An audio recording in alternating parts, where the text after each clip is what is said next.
அஸ்ஸலாமு அலைக்கும். என்னுடைய கேள்வியாகப்பட்டது நோன்புக்கு உள்ள ஒரு கேள்வி. சிறிது காலமெல்லாம் நான் நோன்பு வைத்தேன், எனக்கு எதுவுமே செய்யவில்லை. இப்போ 2 காலம் ஆப்ரேஷன் பண்ண பிறகு எனக்கு நோன்பு வைத்தால் 2 காலம் ஒரு எரிவாக எரியுது, ரவையில் தூக்கம் இல்லை. இதற்கு காரணத்தினால் நான் நோன்பு வைக்கவில்லை. இதுக்கு எங்கள் சுன்னத்து ஜமாத்துபுரி கஜத்துவத்தை கேட்டேன். அதற்கு அவங்க ஒரு 30 நோன்புக்கும் 60 பேருக்கு சாப்பாடு கொடுக்கணும், அப்போ தான் உங்கள் நோன்பு சரியாகும்னு சொன்னார்கள். இதுக்கு நல்ல விளக்கத்தை எனக்கு நல்லா தெரிவிக்கவும். அஸ்ஸலாமு அலைக்கும். அதாவது சகோதரி அவங்களால நோன்பு வைக்க முடியாத நிலையில் இருக்கிறாங்க. அப்போ ஒரு ஆலிம்கிட்ட கேட்டாங்க. அந்த ஆலிம் என்ன பதில் சொல்லியிருக்காங்கன்னா, நீங்கள் 30 நோன்புக்கும் 60 ஏழைக்கு என்ன செய்யணும், சாப்பாடு கொடுக்கணும் அப்படிங்கிற ஒரு கருத்து சொன்னாங்க.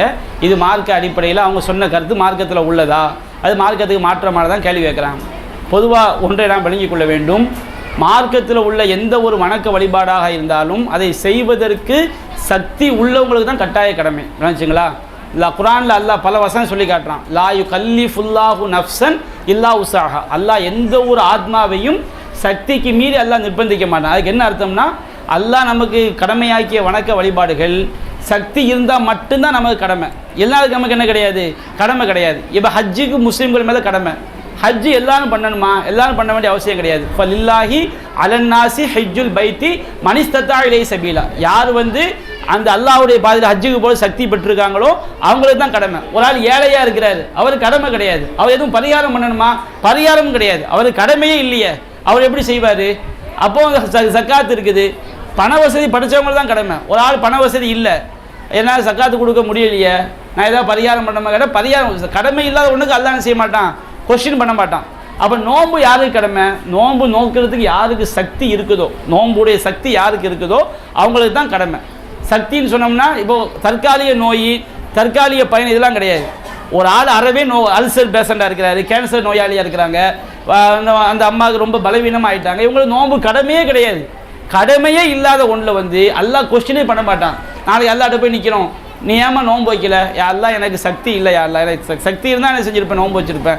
அப்போ அல்லாஹ்வே சொல்லிட்டானே, லா யுகல்லிஃபுல்லாஹு நஃப்ஸன் இல்லா உஸாஹா. அல்லாஹ் எந்த ஒரு ஆத்மாவும் செய்ய மாட்டான், சக்திக்குமே நிர்பந்திக்க மாட்டான் அப்படின்னு குர்ஆன் சொன்ன பிறகு அல்லாஹ் எப்படி நம்மளை அது குற்றமாக பிடிப்பான்? அப்போ சக்தி இல்லாத ஒன்றுக்கு பரிகாரம் என்பது என்ன செய்யாது, கிடையாது. பரிகாரம்ங்கிறது எங்கே வரும்னா, பாவமான காரியத்தை செஞ்சுட்டா, அந்த மாதிரி இப்போ சத்தியம் பண்ணி முடிச்சுட்டாங்க, அவன் பரிகாரம் பண்ணணும். அது மாதிரி நோன்புடைய காலத்தில் மனைவியோட உடதோடு கொண்டாங்க, அது பெரும் பாவம், அதுக்கு பரிகாரம் என்ன செய்யறது இருக்குது.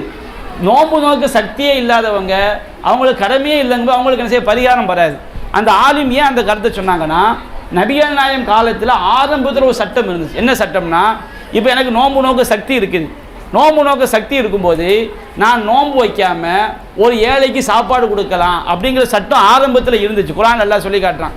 அதாவது உங்களில் யார் சக்தி இருந்து நோன்பு வைக்கலையோ அவங்க ஏழைகளுக்கு உணவு கொடுக்க நல்லா சொன்னான்.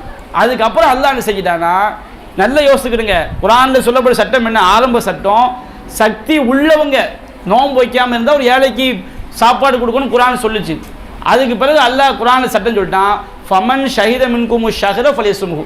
உங்களில் யார் ரமதான் மாதத்தை அடைஞ்சாங்களோ அவங்க எல்லாரும் நோன்பு வச்சே தீரணும்.